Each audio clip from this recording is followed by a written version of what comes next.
دولسيكا، بقول لك ايه، تتجوزيني؟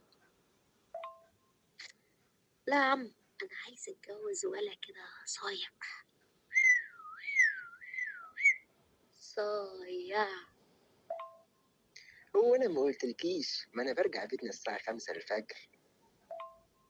اثبت عندك. وقعت بلسانك يا نمس، ولا حدش سمع عليك. اديك اعترفت بلسانك اهو، وقلت ان انت ايه بترجع 5 الفجر. انا بقى عايزه اتجوز واحد مؤدب. اسكتي، ما انا ببقى راجع من صلاه الفجر. يا ابني انا قصدي يعني عايزه واحد عصبي كده. اسكتي، ما انا عصبي قوي قوي، وبعدين انت هتكتري معايا ولا ايه؟ ما تتلمي كده بين بشرحك.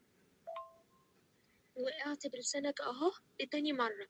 انا بقى يا اخويا مش عايزه واحد عصبي يقعد يزعق ويشخط فيا كل شويه. انا بعيط من اقل حاجه ما صدقني. لا انت فهمتي ايه، انا قصدي عصبي على اي حد يزعلك انت. يعني بصي، انا الدكتور شخص حالتي ان انا عصبي قدام الرجاله بس، لكن الستات ما برضاش اتعصب عليهم، عشان عيب برضه. الستات لهم مقامات ولهم حاجات فوق راسنا كده، نشيلهم فوق راسنا، عيب. ما نقدرش نتعصب الرجوله، ما نتعصبش على ستات. انما تمنعنات عليك تخلص من الموضوع ده ما تلاقيش. وبعدين بقى معاك. العبي بقى العبي، انا فوقت لك اهو.